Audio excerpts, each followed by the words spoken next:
Well, my lovelies, we are back. It is season 11 of The Masked Singer, and we've got 5 people performing in this first week, and I believe one of them is unmasked. I haven't actually finished the episode yet because something happens after the 5th performance where I think that person just takes their mask off. So I don't know if anybody else is unmasked, but we'll get to all of this here momentarily. Let's talk The Masked Singer.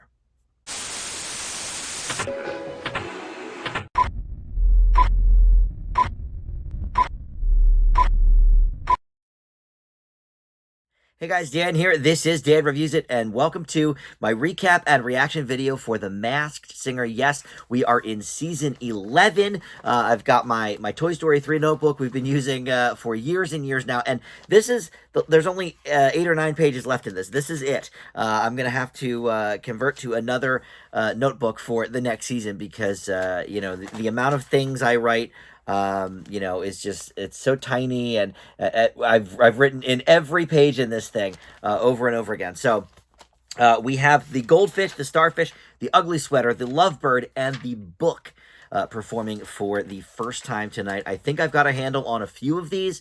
A couple others I will definitely need help with. So we'll get into all of that. And, I don't have any Masked Singer shirts, but I looked in my closet and I thought, you know what, Scooby-Doo, they solve mysteries. We're going to solve mysteries together with the Masked Singer. So why not toss on a throwback here with my Scooby-Doo shirt? So before we get started with the episode, and by the way, we have a new panelist this season as well, which we'll talk about too. But first, though, let me welcome you into Dan Reviews It. Thank you for finding this video. We've been doing Masked Singer recap videos since season 3, and we have a Masked Dancer season in there as well. So it's been many, many years that I've been blessed with bringing you these Masked Singer videos, and so if you are new to the channel, well, every week of this season, we're going to be doing these videos here. And if you are, an old favorite of the Masked Singer recap videos, welcome back. Thank you for returning. And hopefully you've been checking out some other things on my channel as well. We don't, of course, just do Masked Singer here. I do TV and movie reviews. And just about every day, I do post something new. So there's always a lot going on the channel, not just Masked Singer related. However, if you are just interested in the Masked Singer content, I will have a playlist on the home page as well, where you can kind of just check those videos out if you don't want to, go through everything else. But please consider subscribing, like this video, and most importantly for you guys in the Masked Singer community is the comments. Every single season, you guys have helped me piece together some of these clues that either I couldn't figure out or I had no idea on the person. I was like way off, and you guys always help me out with that. So please comment below with your thoughts on who is under these masks. Okay, so I mentioned we have a new panelist this season, and the reason was contractual because, there was no animosity or anything, but we are welcoming Rita Ora into the fold, who has done Masked Singer across the pond. I'm not sure if it was UK version or Australia version, but I think it was UK, because that's where she's from, so that would make sense. But she joins the panel because Nicole Scherzinger already had sort of plans to be in a performance in London. She's going to be on the London stage. I forget what the show is, but this was contracted, way before they decided when to start filming season 11 of The Masked Singer. So unfortunately, she is not with us this season, but we have Rita Ora, who, look, she's acting like she's not been here before, but she is a part of one of the other Masked Singer iterations, so she's definitely, done the work beforehand. But everybody else returns. We've got Dr. Ken, Robin Thicke, Jenny McCarthy Wahlberg, and of course, the always annoying Nick Cannon is back to host. All right, so we have 5 singers, like I said, and at the beginning of the episode, Nick mentions that one will be voted out. Now, I thought this was a little extreme for a first episode. 5 singers. Usually it's 4. And I don't know if they have yet to kind of say if they're going to do the group A, B, and C thing that they've done in previous seasons, because for a couple seasons they didn't do that. But it seems to be maybe that's what we're doing. But he did say there are 16 singers for the season, so I'm assuming that includes all the wild cards. Maybe there's 5 in Group A because one of them unmasks immediately, and then maybe we have 1 wild card, and then 4 for Group B, 4 for Group C, and then 1 or 2 wild cards for that. I don't know. My guess is this person that unmasks himself at the end of the episode was contracted perhaps to just do 1 episode because if I'm right, which I think I am, it's a mega superstar. But look, that person sings last, so we're going to go in order here of the episode and talk about all of these other singers first. First up was the Goldfish. She said, you finally caught me in the Masked Singer net. When I started out, I made a splash overnight, but success made me feel like I was living in a fishbowl. And we see a jar filled with hearts. So, of course, they mentioned Christina Perri at that point. The panel does. She said, I could play it soft or dive into deeper, darker, edgier waters. And at that point, we see a ship's wheel, like a captain's wheel. She said, I swam against the current and broke the mold. We see 2 pink kisses at that point, and a glass slipper, indicating obviously something with Cinderella. And she says, Hollywood can be a little soul-sucking, but I've kept my head on my shoulders, and I go for the gold. And she sings Olivia Rodrigo's Vampire. She kills it. I mean, I think from this episode alone, here is your early frontrunner for potential winner of season 11. I mean, this was a great performance. And then the clue afterwards that the Men in Black brought out was a gold record, and she just said, gold is my lucky color. So the guesses from the panel, Rita Ora actually said a few different people. She was thinking maybe Hilary Duff, Lucy Hale, or Leah Michelle. And then we also heard Selena Gomez. And then Ken was thinking Carly Rae Jepsen, and he actually made some pretty good points on it. You know, the 2 pink kisses could indicate her album Kiss, and then she has a song on that album called This Kiss. So 2 kisses. And you know, he brought a couple other things. I guess she played Cinderella maybe on Broadway or something with the glass slipper. However, I think this voice matches somebody pretty well. And I was way off on this a couple of seasons ago when I was convinced that Fergie was under the mask, but it turned out it was Bishop Briggs, who ended up winning that season, which was a mess. Did not think that was deserved. But, you know, I go back and, you know, those first couple songs, it still sounds like Fergie to me. So, look, if this is not this person, I don't know. I can't connect all of the clues. In fact, I can't connect many of the clues to this person. I'm going solely on the voice. So I may be way out of my depth with this one. I will need your help on the Goldfish. I think, though, this could be Kristin Chenoweth. There are not maybe enough Broadway clues, but, you know, you could say she made a splash overnight. You know, she obviously was a huge hit in Wicked.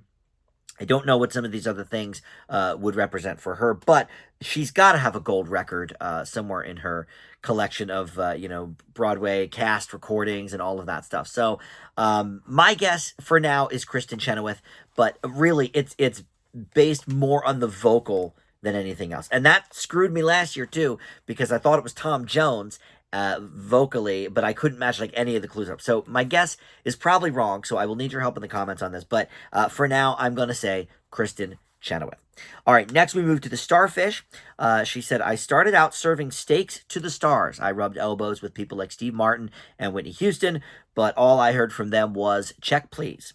And we see a 4-leaf clover at that point, so we're thinking maybe somebody Irish. PA's sunscreen, it says, or it could say Pa's sunscreen, but I'm from Pennsylvania, so I think PA. There's a baby doll there. She said, I got my big break that would make my name known worldwide, and trust that your yes is coming, or else find a rich sugar mama like me to mooch off of. She sang Material Girl by Madonna. It was a fun performance. I'm not sure if it was amazing vocally, but I think it was a good performance. This seems to me like an actress instead of a singer. But her clue was, it said 9 o'clock on a you know, analog clock, and 50 billion. And she said, I was streamed over 50 billion minutes, and that's just in 1 year.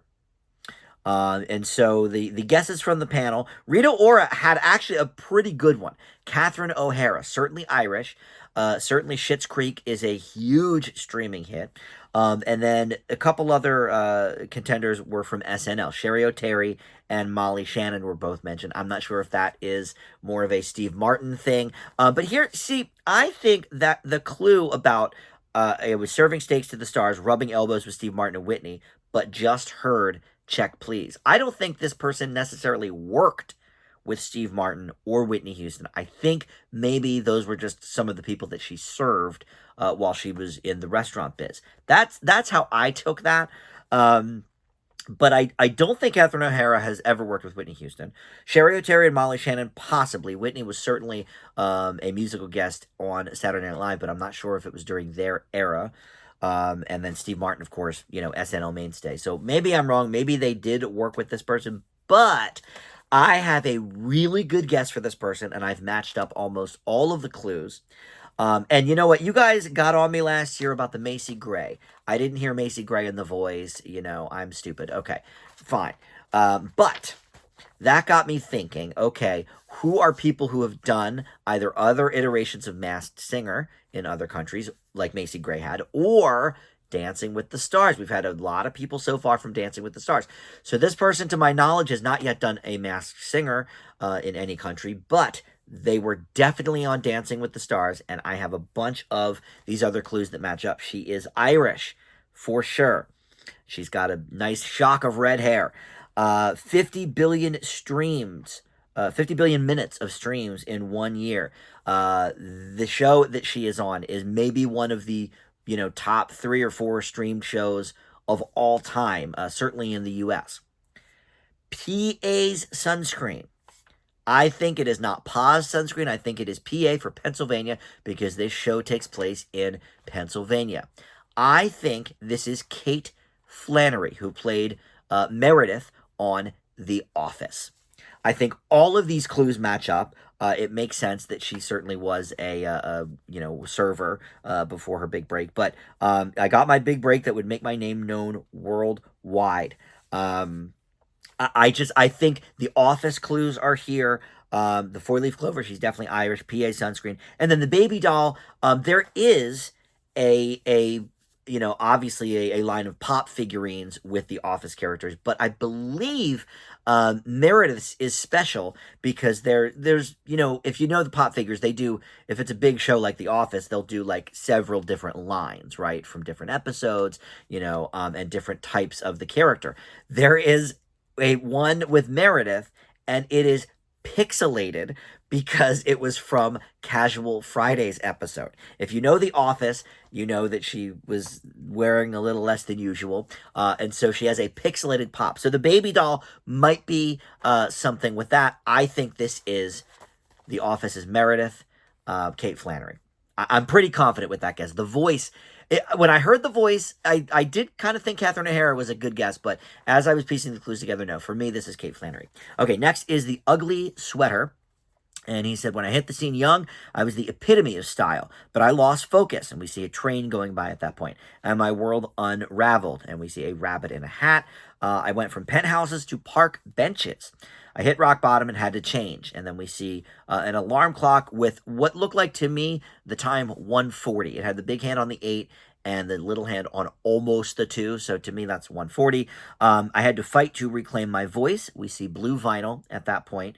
And Robin said Blue Note Records, which is a jazz record company, but there wasn't a note on it. It was the Masked Singer kind of logo, which I don't know. I guess maybe it looks like a note, but it was not, I don't think, for Blue Note Records. I think it was just blue vinyl. But he says, I'm back on top now. He sang The Best by Tina Turner, and he did an amazing falsetto at the end, really rocking out. And the clue was a sweater that said the word featuring. He's the ugly sweater, so they brought a sweater out. But it says featuring, and he says, now all the greats want to work with me. So the guesses from the panel, Robin, just started going down the list. He thought it could be Aaron Neville, Ronald Isley of the Isley Brothers, Eddie Levert, or Charlie Wilson from the Gap Band. Ken thought it might be Nile Rodgers, who has written a ton of hits over the years, including, by the way, Material Girl, which we heard earlier in the evening. But he has produced music for trains, so that would explain the train going by. And I've seen his band Chic perform many times. They opened up when I saw Cher. They opened up a couple times when I saw Duran Duran. I don't think this is Nile Rodgers, just going by the voice. And then Rita Ora thought it could be Verdine White from Earth, Wind, and Fire. I think Robin, one of his guesses, is correct. The voice does not match up with me to Aaron Neville. Also, I don't think Aaron Neville had ever kind of hit rock bottom because he had his solo career was pretty good for a while, and then he had the Neville brothers for a bit. Ronald Isley, same thing. I mean, Isley brothers, I think they've always kind of been around, and they did have a resurgence in the 90s with Rod Stewart, so obviously that could be somebody that they worked with. But one of the things he said was Charlie Wilson, who you may know as Uncle Charlie in more recent years. He worked with, recently, Pharrell, Kanye, Snoop Dogg. So he's got all of that in check. And I know a little bit about the Gap Band. They were, a big disco and R&B act from the 70s. But the Rabbit in the Hat, their first album, I should have looked this up. It's called Magic Something, or Something's Magic. Their Magic is in the title of their first album.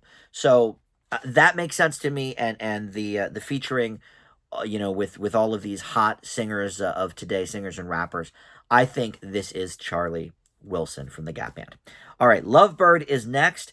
He says, I'm a hopeless romantic. All my decisions have been because of love. I'm hoping to find it, or either hoping to find it or the fear of losing it. And we see a heart sort of dissolve in a pool that he's looking at. There's a cake with just a groom on it, and then we see a picture of him with a dozen roses. He says, I've had success in many fields, but always followed my heart. And then we see a watch with the number 1 on it. And so Robin in the video says, oh, it could be number 1 most watched show or something. He said, I've even won awards for being so lovable. We see golden shoes at that point. He said, I've finally found someone to nest with. And he rolls dice, and a 2 and a 3 come up. I don't know if that means they have 5 kids. I'm not quite sure. But, all numbers are always important on the show. But he says, I've been wanting to be on The Masked Singer for a few seasons, and now I am. He sang Home by Philip Phillips. Again, not a trained singer, I would say. He sang it fine. But I think this is somebody whose real career lies elsewhere. And the clue after the song was they rolled out a TV with the words leading man on it. And he says, I am a good lovebird, but even better as a leading man. So we're thinking, okay, he's the lead on some kind of TV show. The guesses from the panel included some sports people. Travis Kelce and Odell Beckham Jr. were mentioned. I've heard of Odell Beckham Jr., but I don't really know anything about him. And then Nick Viall, I don't know who that is, but Jenny said he was on The Bachelor. But that got me thinking, okay, wait a second. I know a little bit about The Bachelor. I've never even seen, 1 episode of the show. But with the whole thing with the roses and him being just a groom on the cake, got me thinking, okay, this does seem like a Bachelor kind of clue package. And then leading man on TV, The Bachelor, I'm not sure if it's the number 1 show on TV. I don't think it's ever been, but certainly the number 1 show in its time slot for many, many seasons. There is someone who used to play football that was on The Bachelor, and that is Colton Underwood. And he even says, where does he say it here? I've seen success in many fields. Football field, for example. And then, of course, all the love stuff with The Bachelor. I wouldn't know him to look at him. I don't know his voice. But these clues seem to be indicating somebody. I liked Jenny's thinking with The Bachelor, with the roses picture. And I kind of liked where she was going with that, but I sort of liked where the other people were going with the athletic portion. So that is my guess. I don't even know how long ago he was on The Bachelor, but he said he's been trying to do Masked Singer for a few seasons. So maybe he's one of the earlier ones. I don't know, but there you go. All right, so finally we have the book. And this is the most obvious person in many seasons on The Masked Singer. Right up there with I'm trying to think of the ones I knew immediately. Caitlyn Jenner was definitely one I knew right away. Last season I knew Anthony Anderson right away from his voice. So He says, I've got stories for days and a vocabulary that's, well, good. Because he's a book, so he's doing, these book puns. I owe it all to my mom. My brother was a troublemaker, and we see he's in the crime section now at the library. So mom laid down the law on me. He holds up a detective badge and reading a book called Animals 101. And then in the background, we see open mic night. He says, I'm good at everything like sports and school, or was as a child, good at everything like sports and school, but at performing, I was awful. But now I'm a bestseller, making over $4 billion at the box office. We see a ghost at that point, and he says, I'm performing from last season's Champ, a song to prank one special friend. And so last year, if you'll remember, Neo won. And so this person, the book, is singing his top song, probably So Sick. It's a great song from Neo back in the day. As soon as he opened his mouth to sing, it was 1,000,000,000% Kevin Hart. As soon as he said I made $4 billion at the box office, there's only a few people really that can claim that. I mean, Samuel L. Jackson certainly has, as a part of, the Avengers movies and Star Wars and stuff like that. So he can definitely claim that. The Rock, Kevin Hart's, friend in a lot of movies, he can certainly claim that as well.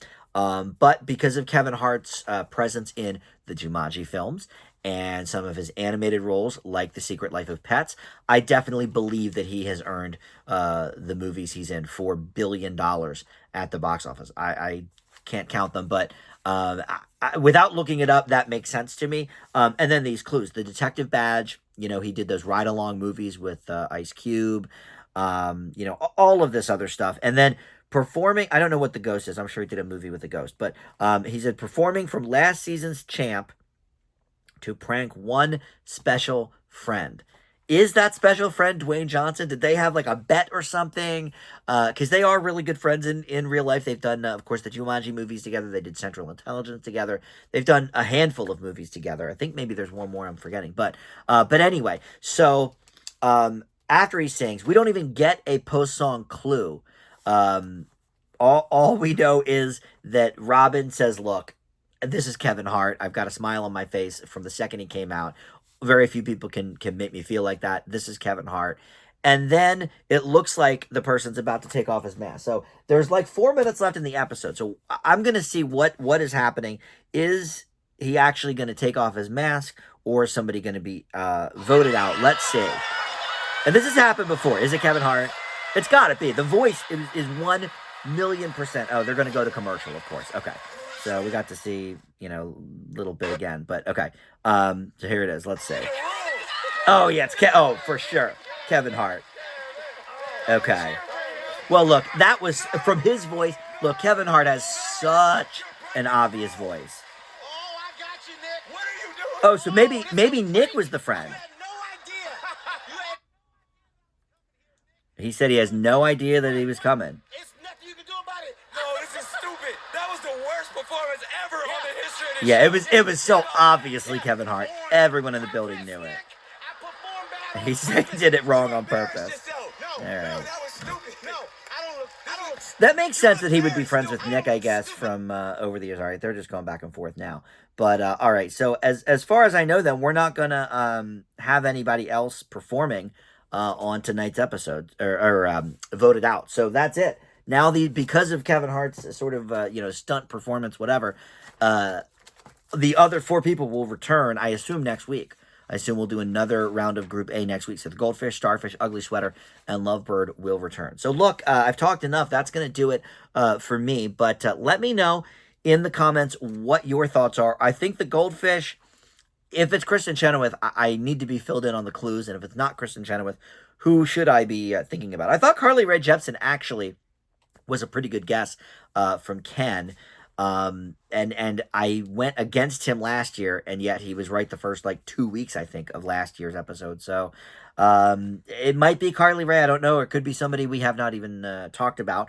Starfish, I'm pretty confident is Kate Flannery. Ugly Sweater, I'm, I don't know, more than 50% certainly that it's Charlie Wilson. And then the Lovebird, I don't know. Colton Underwood seems right to me, but I really don't know enough about him to continue on with that. So, I don't know. All right.